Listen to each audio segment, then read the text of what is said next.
and welcome to the Teaching Together podcast, where we celebrate and share the glows and grows of teacher life.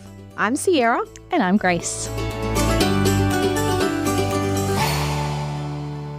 Every episode on the podcast, we like to start with sharing a glow or grow from our teaching life at the moment. Grace, do you want to kick us off with your glow or grow today? My glow is peripheral to teaching, but definitely benefits my teaching because it benefits my overall mood. In that this past Monday, so 2 days ago in real time, I was able to go to bed in my hoodie for the first time this season. And it was just beautiful on Monday night to have some tea and sit down after a long day. It was a long day on Monday.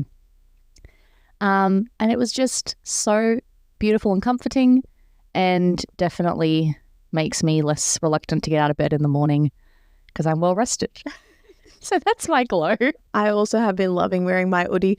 With my Year 12 class, we last year did a bit of a case study looking at the hoodie from like a design and entrepreneur perspective. And I was very tempted to actually wear my hoodie to class just for that singular period. I thought I might be able to get away with it. Yes. But I didn't. I decided it would be a bad look. But never. An hoodie is never a bad look unless it's like Coles at 10 p.m. Don't be that person. One of my glows has been utilizing Google Sheets better. I actually am really becoming quite an admirer of a solid spreadsheet. And for all those people that do amazing like spreadsheets on TPT and like report spreadsheet resources and things, I'm just like wowed by you. But I have spent some time lately trying to categorize past HSC questions based on outcome and stuff so that I can, when I'm teaching certain points from the syllabus, I can then draw out really quickly. Here's some examples of past questions. You know the Excel books? Did you have those? They don't have them for design and technology because no one thinks it's a real subject. Oh, for shame. Outrage. So like I loved those books because that's exactly what it did. It categorized, past papers and past paper questions based on topics. And so you could look at the topic you were currently doing and see what types of questions get asked. But there's no resource like that I can find for D&T. So I have been scouring through past papers and putting them in a spreadsheet and trying to allocate them based on outcome. But I've now mastered the art of filtering. Oh, we love a good filter. With a Google Sheet. So now I can do amazing things like, filter by outcome or filter by year or filter by mark. So if I want to look at like, here's a range of 2-mark questions or here's a range of 6-mark questions. Anyway, it's very satisfying. I am so happy for you. What an absolute queen, honestly. Organization in any form is so beautiful. So well done. Oh, thank you. So if you tuned into the last episode, you would know that today is actually part 2 of an ongoing conversation on the GTPA, or as Sierra loves to call it, the GTP-YAY, which is amazing. And I love it so much. And it's super dorky and fun, but that's what we are. And we are going to dive into the other practices that we didn't get to last episode. But first, it's time for tea. So Sierra, tell us, what are you drinking? I am having what seems to now be my staple podcast tea, which is peppermint. And I also enjoyed a mint slice biscuit just beforehand, which, is compounding the mintiness and refreshment. You can never have too much peppermint. Like, honestly, peppermint and chocolate is my favorite combination. And I have to say, the mint slice really paired well with my tea, which was a Twinings French Earl Grey with a hint of vanilla, which I only bought because I was desperate for some Earl Grey and couldn't get to T2. And I didn't want to pay for shipping or whatever and buy it online. And I was at Woolies and I was like, oh, it's on sale, I'll just buy it and see. So I bought one of the massive boxes that has 80 tea bags. And I was like, if I don't like this tea, this is going to be really bad. But it was better value for money. But anyway, turns out, spoiler alert, I actually do enjoy this French Earl Grey with a hint of vanilla. It's not as florally as my French Earl Grey from T2, but Twinings knows what they're doing. And paired with this mint slice, honestly, I am in Nana heaven. I really am. But this isn't a tea podcast. This is an education podcast. So in saying that, let's circle back to our original topic, which was the GTPA. And if you didn't listen to last episode, we highly recommend that you do, because we get into the purpose and structure of the GTPA, and we get into some detail about the first 2 of the 5 practices that kind of structure the assignment. So practice 1, which is planning using data, and practice 2, teaching and learning. And we just kind of gave an overview of how we approached the assignment. So if you're looking for some practical tips, we highly recommend that you go back and listen to that episode. But this week, we will be looking at practices 3, 4, and 5 to round off our discussion. So let's just jump into practice 3, which is assessing feedback and professional judgment. Scintillating. But basically, this practice is looking at how you as a teacher select and use a variety of assessment tools and practices, addressing fitness for purpose and principles of inclusion. Provide feedback to learners to inform student self-assessment, goal setting, and to progress learning. And finally, to make judgments of the quality of student work with reference to curriculum and achievement standards. All of which, when I first read those, I was like, oh, yeah, okay, I've done that as a teacher. Personally, this for me was not a super daunting practice to do. I kind of like assessments and I kind of like marking. So not in bulk, but yeah, no, I actually kind of enjoy it. I don't know if that's really nerdy for me to admit, but yeah, I enjoyed this part of the assignment. Sometimes when we're looking at our GTPA, like we said last episode, because it's so big and broad and vague, and it has to be to, I guess, allow for everybody from all their different contexts to be able to complete it, the vagueness can feel like you're not really sure where to start or where you're going and what they want. Some of those points from the scoring rubric sound quite wordy and convoluted to me. And if you're anything like me and you have a tendency to overthink things and want to know exactly what your markers want you to do, it can be quite overwhelming to kind of just go, what do I do here? But essentially, you are assessing, you are marking, you are giving feedback.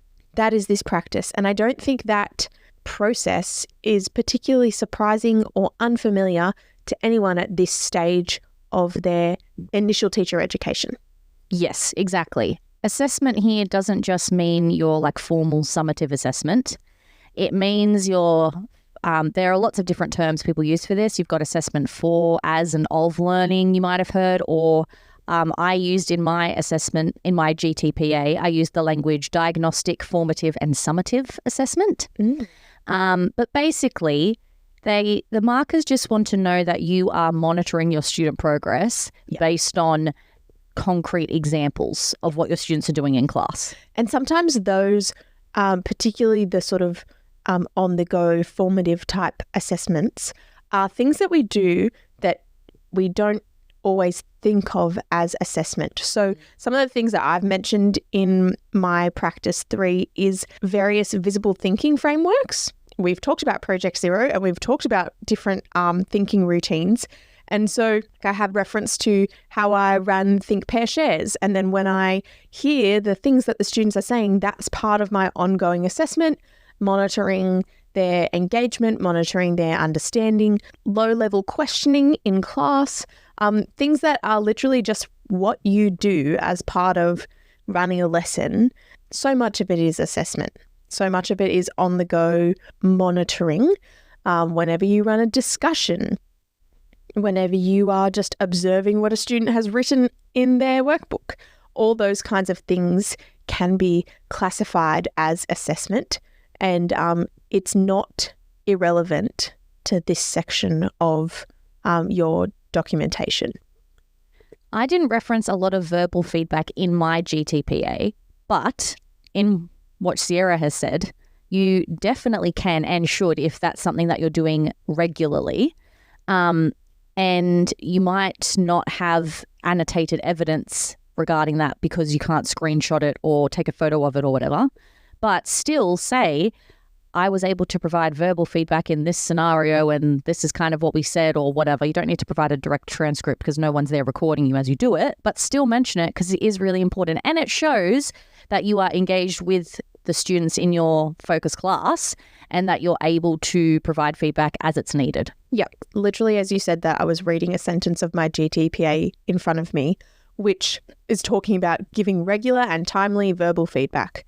And that was one of the reasons that I suggested in the last episode about using voice memos on your phone to just quickly make note of any key conversations that you had with students or any of those kind of key moments where you gave verbal feedback to one of your focus students. It might just mean that from that you could quote a sentence or something that you said to them in relation to their work. You might have a screenshot of their work as in a work sample, and then you could make note there of what was the verbal feedback that you gave to them in relation to that work. And you want to help future you out by collecting as much evidence as you can, even if it is a voice memo, because then you don't have to think later, oh, what did I say to that one student? It's just on the tip of my tongue. It's right there. Take the mental load off yourself and record as much as you can in as many different ways as you might need to, just to help yourself out. You want to be able to sit there on your computer during those 2 weeks after your placement and go, thank you, past me. I've really helped myself out. One thing I also really remember my lecturers sort of flagging as really important for this section is talking about front-ending assessment. So knowing what your culminating assessment task would be, whether that is the predetermined by the school summative assessment or your summative assessment that you're going to sort of conduct at the end of your sequence of learning, but knowing what that is. And I guess another term that would be common for us is backwards mapping that. So what do I want my students to be able to produce at the end, and how am I structuring my learning sequence to prepare them for that? And then how am I integrating mini assessment check-ins, whether that's through various tasks and think pair shares and, in-class discussions, all the things that we've just talked about. How am I using those little formative assessment moments to check that my students are on track for this kind of big culminating assessment at the end? Which, again, is what you should be doing as a real teacher anyway, which is why I was less reluctant to complete this assessment task than others in terms of the GTPA itself, because it's so practical.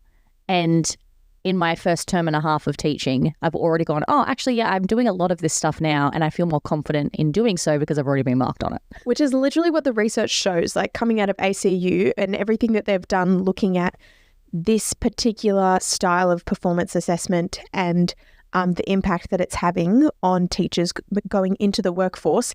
It is good, but it is overwhelming. And so, we just want to make sure that you are feeling less daunted by the task that you have in front of you when it comes to writing your actual report. And I feel like it's always scary to put yourself, out there for judgment. This is almost every other essay that you have to complete as part of your study. There's none of your own ideas in that.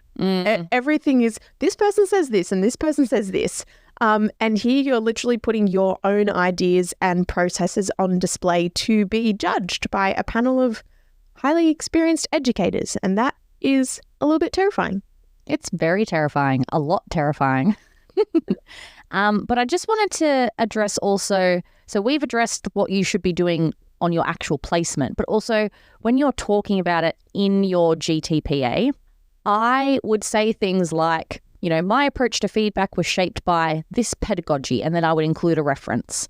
And I would say, I gave feedback via Google Classroom because that's the platform that they used in that class. So I included screenshots of things like that. One of the dot points specifies that you provide feedback to learners to inform student self-assessment. And so I referenced a particular student who had taken on my feedback and improved because of it. So I made reference to that and had annotated evidence to support that.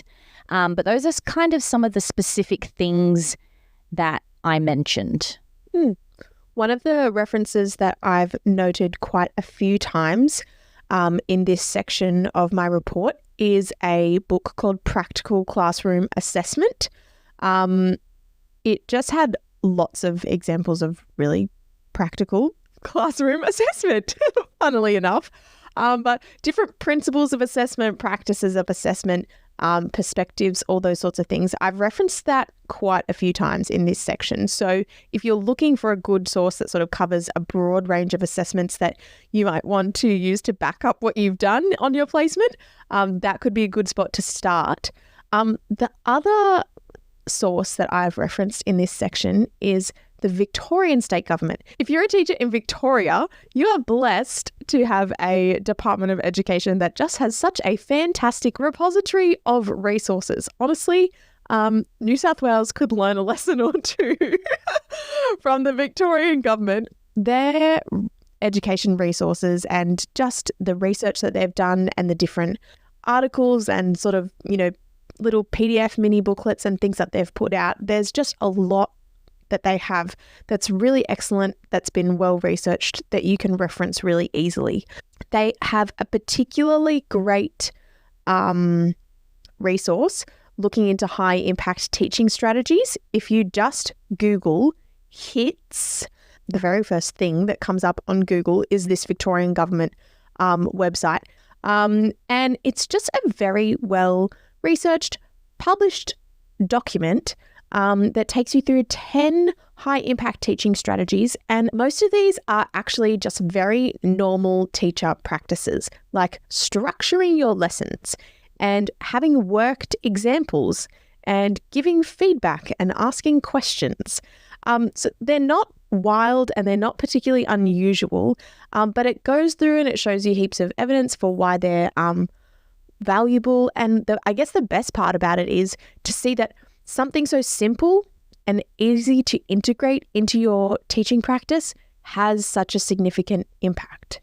So anyway, that's my little shout out to the Victorian state government, who have put some fantastic effort into their publishing their various documents. And New South Wales teachers and all teachers in Australia should take note and go and have an explore of the Victorian Education website, because it's fantastic and you'll find some excellent things there. I also wanted to just address a point that we made in the previous episode, but it's very relevant here because this is about assessment. We talked about using a summative assessment task that might occur in your placement that the school has designed and they need to do, which happened in my placement. So I literally am looking at a screenshot right now that I included in my GTPA of the assessment notification given to my English class. They completed it on, I think, my last day. So my last lesson with them was supervising their assessment, which was a bit sad. And I didn't actually get to see how they went on it either, which was also sad. So I included the screenshot as one of my pieces of evidence. And essentially in my annotations, I just explained how I taught towards it, kind of like backwards mapping, as Sarah talked about before. And I explained some of the marking criteria because I included this under the practice 3 dot point, make judgments of the quality of student work with reference to curriculum and achievement standards. So these were the achievement standards that I was making reference to, essentially. You just said that you didn't get to find out how your kids actually went on that task. So how did you then go about doing the next part of this practice where we have to mark and moderate and give feedback? So I wrote a practice assessment that I ran by my supervisor. So I just did a practice assessment the week before in class that was designed to prepare the students, but also give me the data that I needed. Right. Okay, that's actually really helpful. And because the timing of my placement, it worked out that way. Might not work out for you personally that way. But because, like I said, the assessment was literally my last day of placement, it worked really well to have them do that practice assessment the week before, which meant I could mark it and give them feedback, as well as include it in my GTPA. So that's what you and your supervisor did the moderation activity on? Exactly. Yeah. Okay. So then I guess moving on to the moderation activity, there is this elusive term somewhere in the GTPA instructions, cognitive commentary. And Grace and I were talking about this before, and she was like, what? I didn't do a cognitive commentary. I was like, of course you would have done a cognitive commentary. Anyway, she did, but it's just a weird phrase, and had sort of forgotten that that's what it was called. It's actually called Mandatory Inclusion 4, Evidence of Moderation Practice, Summative Assessment. But somewhere there is the term cognitive commentary, but it's not in what you submit as your GTPA, which is why I was confused. So in mine, I've used this heading, cognitive commentary, and I remember being really hung up on it. Again, it must have been something that my lecturers were really sort of harping on about, make sure you include your cognitive commentary. And I was like, what the heck is that? But it's essentially just you are a commentator on the thought processes that you had while you were marking and assessing your students' work. So basically for mine, I just gave some background into the subject that I was teaching at the time, what area of the syllabus I was specifically relating to for this assessment, what I was requiring the students to do to kind of just give some background to the assessment and what it was for. And then as I've gone through and written my cognitive commentary on each of my students A, B, and C, I've basically just described what they submitted, and in certain sections I've sort of put in bold the part that really showed me that they were performing above or at or below year level expectations. And then following my cognitive commentary, there's then screenshots of the work that I'm referring to in my cognitive commentary with my written feedback next to it for the student as a reference. I essentially had the same thing, except I just had my photographs of student submissions organized so I'd have screenshot, then my cognitive commentary on that student, then another work sample, then my cognitive commentary, etc. I think the helpful part about us both talking about our GTPAs is that we clearly laid out some things a little bit differently, and it's I guess a little bit reassuring to know that there's not a specific structure that you have to follow. Yes, you can, to some extent, trust your professional judgment and go, I actually think that this is logical the way that I've set it out, and a marker will be able to follow it, and I've addressed all the criteria. That's essentially all you have to do. Yeah. Make sure you're assessing the criteria. Your marker can read it and award you marks for what you've written. And you're fine. But when it comes to the mandatory inclusions, those are the things that we really need to stick to or abide by.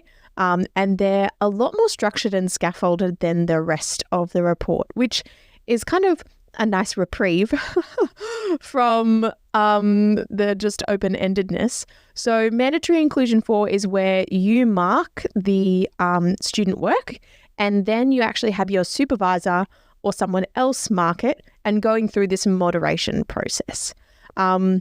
Hopefully what you've marked is not too different to what your supervisor awards. And then there's a couple of questions that you need to respond to in relation to each of your focus students and the work that they submitted. I think the one thing that Grace and I did a little bit differently was in relation to question 2, which is about the type of feedback that you actually give in relation to the task. I broke mine down and had a paragraph that said feedback to parents/carers, and then wrote my feedback. And I guess this was a little bit more formal and a little bit more adult language and kind of like a report comment. I was just about to say that, yeah, because we are in the middle of report writing in New South Wales at the moment. And as I'm reading mine, I'm like, oh yeah, that actually, it does sound like a report, except I referred to myself in the first person, which I would not do in a report. No. I said, I would encourage student's name to attempt every question, et cetera, et cetera. I guess I was kind of approaching it. What would I say if I was in a parent-teacher interview? Yes. And I think the kinds of things that you're wanting to communicate to a parent are like, parent communication tends to be a bit more formal, right? So because this was saying, what's the feedback that you would give to the parent? I was intentionally trying to make it sound, I guess, a little bit more sophisticated. Whereas in the section where it asks you to give feedback to a student, I broke mine down into a couple of little sections. The first one was what was the learning goal of the task, basically, or the learning goal of our unit. And then I did a how you're going paragraph and sort of wrote it like you have been able to do this and you have done this and blah, blah, blah. And then I wrote a where to next paragraph. It's probably a lot more detail than I would generally give when I'm actually marking work now. So I guess in the GTPA context, you are really focusing on just those 3 students. And sometimes it's a little bit, it's just not feasible to maintain that kind of level of intense feedback giving once you actually hit the ground in your classroom with, I mean, if you're in high school, literally over 100 kids. It's too much. It's exhausting. I mean, I was exhausted marking this practice assessment for the one class that I had. But in terms of the way I structured my feedback, it was essentially the same thing when I was talking to the students, like a kind of, this is what you did well, this is where you need to improve. Where are you now? Where to next? Except I didn't use those explicit subheadings, but that's basically how I structured my paragraph. Yeah. I think now I really like this idea of telling a student where they're at and then where they're going to next. But now I tend to use the glows and grows framework, which we love. But there's lots of other similar ones like 3 stars and a reassure, medals and missions and other things. I think they are helpful because it simplifies what you're writing. Like you don't need to spend time as a teacher when you're in the classroom doing this for real.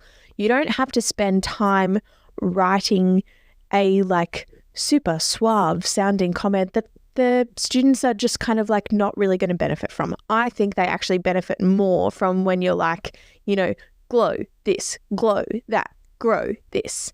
Like they just want the information. They don't want to have to read into your super suave comment and like dig for the information. They just really want to know, what's my mark? Oh my goodness, I'm devastated. Hide it from all my friends.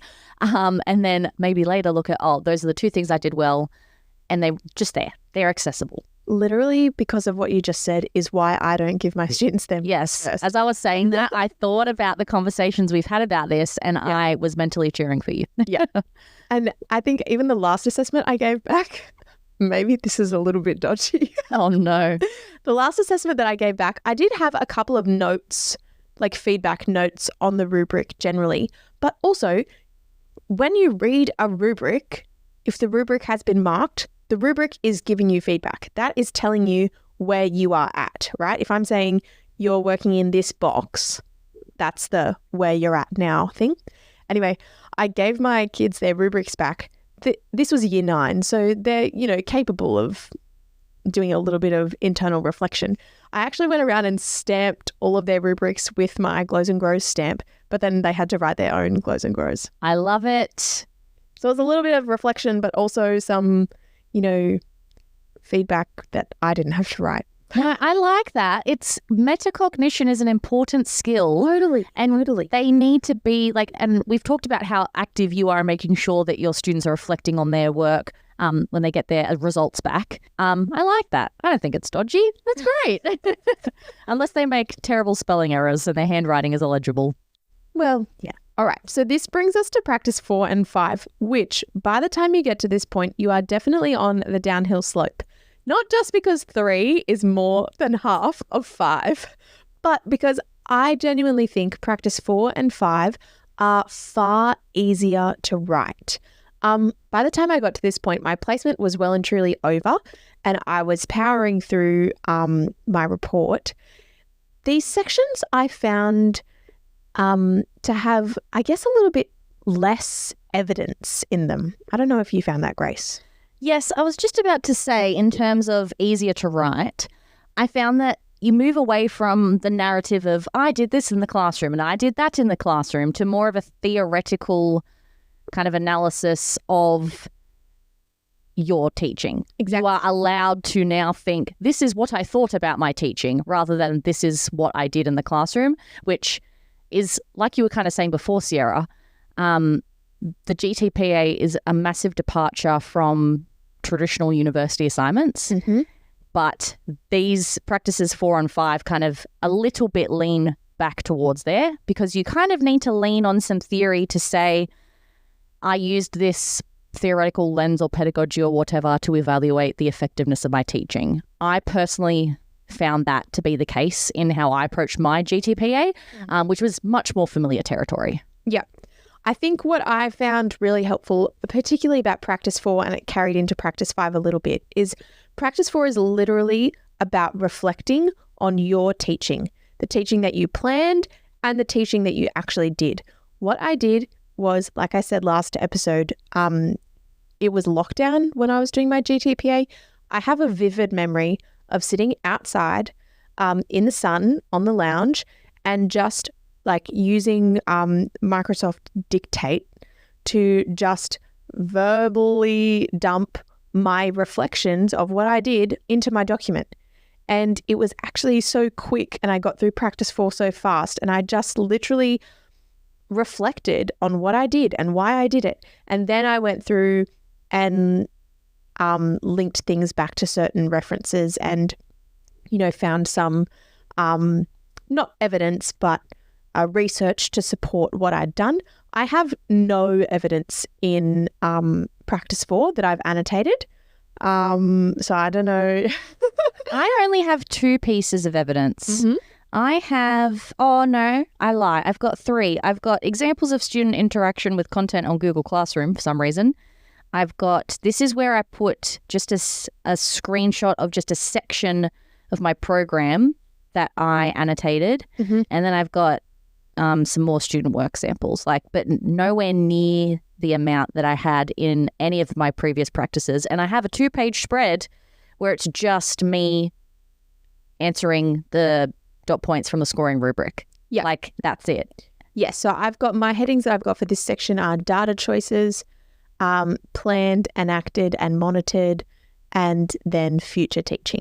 I guess if you had different pieces of evidence, particularly in relation to what you did in the classroom, that you still wanted to use, that it makes sense to put it under planned and enacted, what teaching did you plan to do and what did you actually do? I guess I probably just got to a point where I felt like there wasn't a lot more that any extra evidence that I had was actually going to contribute. A lot of the evidence that I'd already used was had made the point. And that's where you also need to exercise your professional judgment and think, okay, I don't need to saturate this GTPA with evidence for evidence's sake. Yeah. You do want to be efficient and mindful of the evidence that you're using and use it for a purpose. So, for example, under the first dot point, which is describe and analyze the scope of your data choices, I had made reference to the problem of not knowing my students when I planned all this stuff that I was going to teach them. Therefore, some of my evidence was different interactions I had with students on Google Classroom, which showed that I was able to get to know them and therefore adjust my learning sequence as needed. That was just one of the examples. That's why I used that specific evidence. If I hadn't had that problem or hadn't mentioned it in my text paragraph, the body of my assessment task, then I wouldn't have mentioned it and I wouldn't have needed data for that.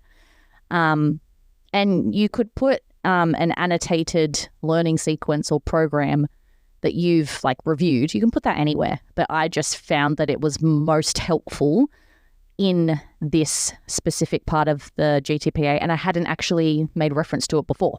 So Sierra, I think you had made reference to something like that before. I did have, annotated programs and things earlier on. Yeah, so you didn't really need to put it in there again. You could reference it and say, refer to figure 3 or whatever. Exactly. Even if you're up to figure 15 by the time you're at this point in your assessment. Yeah. So, yeah, we keep saying that this is a vague and open-ended assessment task, and it is, but once you're in practice 4, you are on the home straight. You are almost there. Yeah. And I think you have the freedom to be much more reflective here. You don't have to worry so much about proving what you did was right. you're kind of now at the point where even if you've realized that maybe your students didn't achieve the learning goals that you'd hoped for, you can reflect on why that was the case and what you would modify and those kinds of things. Like as a D&T teacher, I'm always telling my students that it's okay for their projects to fail. And I'm always trying to tell them that, the band 6 is in the evaluation and is in how well you are reflecting and making adjustments and modifying as you go. And this is kind of the same when we get to this point. It's like if you get to the end of your placement and feel like everything crashed and burned, which it probably didn't, but if you're feeling like that, this is the point where you can go, this is what I would do differently, and here's the evidence and the research that I would draw on to change my practice next time. And I just think it's helpful for us to compare our two reports, because I think exactly like you're saying, if you've got evidence that you feel like continues to support your idea, you can put it in. But if you don't feel like it's adding anything to your response, it's not that it has to be there. So practice 5 is where you're asked to detail 2 scenarios where you need to connect theory, practice, and the curated body of evidence to evaluate the effectiveness of your teaching. Each scenario, I picked a different kind of pedagogical approach and basically said, this is what the pedagogical approach is. This is how I used it. This was its effect, essentially. And it's really, practices 4 and 5 could be one practice because you're continually reflecting. Yeah. I honestly don't know why they separate it, to be honest. But then the last dot point on the scoring rubric, which is what I use to structure my GTPA, is to examine and discuss how teaching decisions were effective or not effective in progressing student learning and why. And here I wanted to mention some advice that I got from the employee of the university who came to observe me on all 3 of my placements. He was so lovely. He was a retired principal. But he did say on my second placement, he gave me some feedback about my GTPA that wasn't going to happen for months ahead. But he said that it's actually, like Sarah was saying, it's a good thing to fail. He said it's actually an okay and potentially a preferable thing if one of your focus students, does not make any tangible improvements in their academic performance during your time there, because that gives you a greater scope to reflect on yourself and say, well, this didn't work. Why not? What can I do better next time? And for me, that was actually, it was a decrease of 1% in their overall mark. It was tiny, but I still, I made a big deal out of it. And that was my student who was performing above grade expectations. So that actually, I was like, oh, actually, this is really good because I can talk about how maybe potentially I wasn't extending them enough, because I have found personally that it's, for some reason, easier to support the struggling students rather than the higher students. And so I was able to talk about that in my GTPA, and that's the kind of thing that they're looking for here. They just want to know that you're a self-aware individual who will not get into the teaching profession and then get stuck in your ways immediately. Yeah. Because teaching is one of those dynamic professions where trends are changing every 5 years or whatever they say. And you need to be able to adapt to that.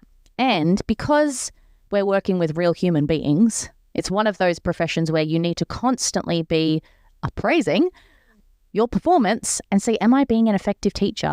I do this on a daily basis, probably because I'm so hyper aware that I'm starting. And I'm like, oh my goodness, am I doing a good enough job? But I'm kind of reflecting every day, which is probably overkill. But that's what the markers are looking for, is that you're going to be a good teacher and professionally develop yourself. Sorry. It's like when I get my students to evaluate their projects at the end of a unit, and I say things like, I would much rather you tell me why it's not a success than to try and convince me that it was one. There's some projects where, they clearly ran out of time, or they clearly haven't really executed it to the best of their ability. And then their evaluation is, oh, you know, my project is great because it does this and this and this and this. And I'm like, okay, well, I might do those things, but is it actually great? Is that actually a fair assessment of how good it is? I'd rather you not try and, convince me that it's fantastic when it very clearly has areas for improvement. And I think it's the same kind of idea here when, yes, you obviously want to showcase the successes that you had in your classroom over this period of your placement, but it's also okay to seriously unpack areas for improvement because that's just part of being a professional. Yeah, sorry, but every lesson you do is not going to be great, even if you think it's great, and you'll walk in there very well prepared and the lesson will fall apart because your students just don't like it or they're really off that day or whatever. And I say this because it's happened already in my term and a half on multiple occasions, multiple times in one day even. And part of being a good and effective teacher is not being afraid to go, ooh, I messed up, or maybe the students weren't responding well or they didn't get what I was trying to communicate or whatever, and then adjusting it. And I always go through the same mixture, kind of like the grief cycle. I kind of go through that when I mess up professionally. I go, oh my goodness, I'm so stressed that I messed up professionally. Then I go, okay, I'm kind of coming to terms with the fact that I messed up. And then I go, what can I do to fix this? And then I go, oh, I can't believe I ever did it the way I originally did because that was such a terrible idea. Now I'm so much more evolved than I was a day ago. Let me try that again. But that happens every time. And that's basically the process I went through when completing practice 5 of the GTPA. So basically practice 4 and 5 are very reflective. I guess they're very free. Like there's no mandatory inclusions at this point. It really is just you thinking about what was your prac like and how can you improve as a teacher. We both got 5 out of 5 for our GTPAs and they're both very different. It's actually quite disappointing when you just get the end mark. 5 as a score for this whole thing? I know. Are you actually kidding me? Yeah. I want it to be like a step-by-step, sentence-by-sentence breakdown of my blood, sweat, and tears that are in this PDF that I submitted. But do I get that? No. I get like a number and basically whether you pass or fail. Like, that's it. I know. It was so dissatisfying. It's soul-crushing. Yep. Yeah. I wrote 57 pages worth. Sarah did way more. What did you do? I've got 90 pages. 90 pages. This is not cause for concern. You need to think about the types of evidence that is in here, right? Like, I have got a lot of portfolio screenshots because that was the type of work, you know, I'm a technology teacher. Kids work in portfolios. I had to screenshot things that take up large amounts of space. So a lot of my pages are just screenshots of evidence. You know, it's not that I've got 90 pages of writing. No, most of my pieces of evidence take at least a whole page with the annotation, maybe more, because sometimes I would include several screenshots in the same bit of evidence. And it really does pad the assignment. And like double spacing and font size will make it longer too. All of those things. Anyway, that does bring us to the end of this episode. We hope that you found this super helpful, whether you're a pre-service teacher or a teacher who's ready to support a pre-service teacher through their final placement. We just really hope that some examples of evidence and unpacking some of the tips and strategies that we've used to get through this mammoth of a task has just been helpful to you in some way. If you know someone who's a pre-service teacher who is getting closer to having to do their GTPA, make sure that you send this to them or tag them in our Instagram post about this week's episode so that they can hear some helpful tips as well. And as we always say, you can find us on Instagram and Facebook and YouTube and Spotify and Apple Podcasts as some variation of Teaching Together, the podcast, or Teaching Together. We would love to hang out with you wherever you are on the internet. And please leave us a review or a rating on your podcast streamer of choice. We will love you forever. Bye.